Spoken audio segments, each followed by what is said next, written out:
the Green Swamp region of Florida. More than 500,000 acres. From wetlands and lush greenery to flatwoods of towering pines, an ecosystem teeming with wildlife. But cutting right through the southernmost part, Interstate 4. Tens of thousands of cars each day, making it almost impossible for animals to cross. Now, the push for connectivity, key to conservation efforts across the state. Jason Lauritsen is the Chief Conservation Officer for the Florida Wildlife Corridor Foundation. We walked with him through Colt Creek State Park in Polk County, part of the Green Swamp. We are walking in a pine flatwoods, and you got an overstory of pine trees and an understory of saw palmettos, which are a really important food source for Florida's black bears. Yet Jason tells us there is no bear population in the park. A bit of a mystery, he says, though shows us on the map one major clue.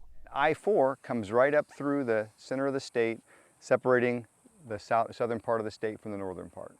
Construction began on the highway back in 1958.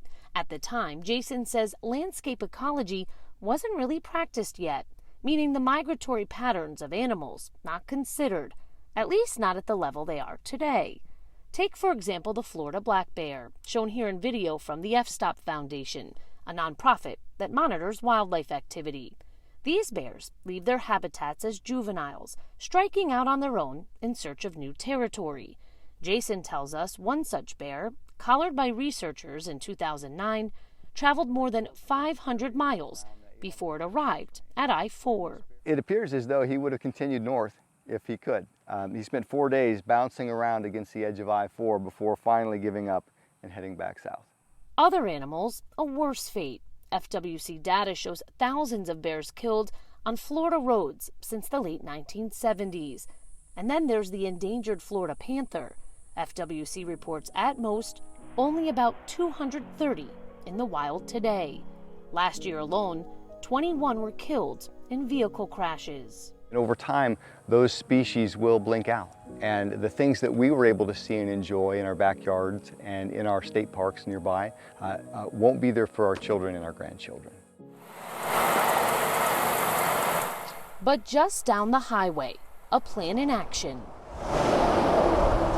The construction of a wildlife underpass, where I-4 cuts through the Halachi Wildlife Management Area, part of the Green Swamp ecosystem.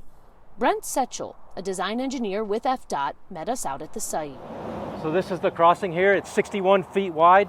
At the opening, it'll have 8 foot of vertical clearance on this side, and over on this side, it'll actually have like a little swale in there to allow aquatic species to be able to go through. Like this here gator, slowly making his way to the other side, or a family of otters carefully navigating to safety. According to FDOT, there are 70 bridge-style crossings throughout Florida, and the videos from FSTOP prove they work, allowing even bears and the occasional panther to cross. This latest crossing is part of the interchange redesign project at State Road 577, and the third to be built just like it since 2017, when the FDOT design manual was updated, making it a requirement to consider wildlife crossings with every single new bridge design. Setchell showed us how it will work. All the existing lanes will be removed out of here. They'll be set on the top of the 2 new bridges, so it'll become natural in there.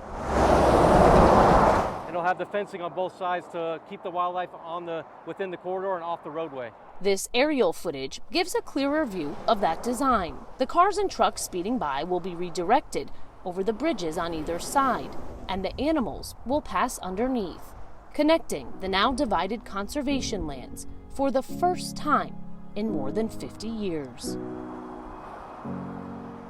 Which brings us back to that need for connectivity, efforts that are critical to wildlife conservation. The state is putting in the work with the help of conservation groups like the Wildlife Corridor Foundation, one of several to provide FDOT with input on the new underpass. It's important that we, as the public and as conservation organizations, avail ourselves of those opportunities to weigh in and to pay attention and to make sure that we're really taking a look at the larger landscape. One that's big and wild, stretching north through the Panhandle and south to the Everglades. And right here, at the center of it all, the green swamp of Florida. Kate McVeigh, Spectrum News.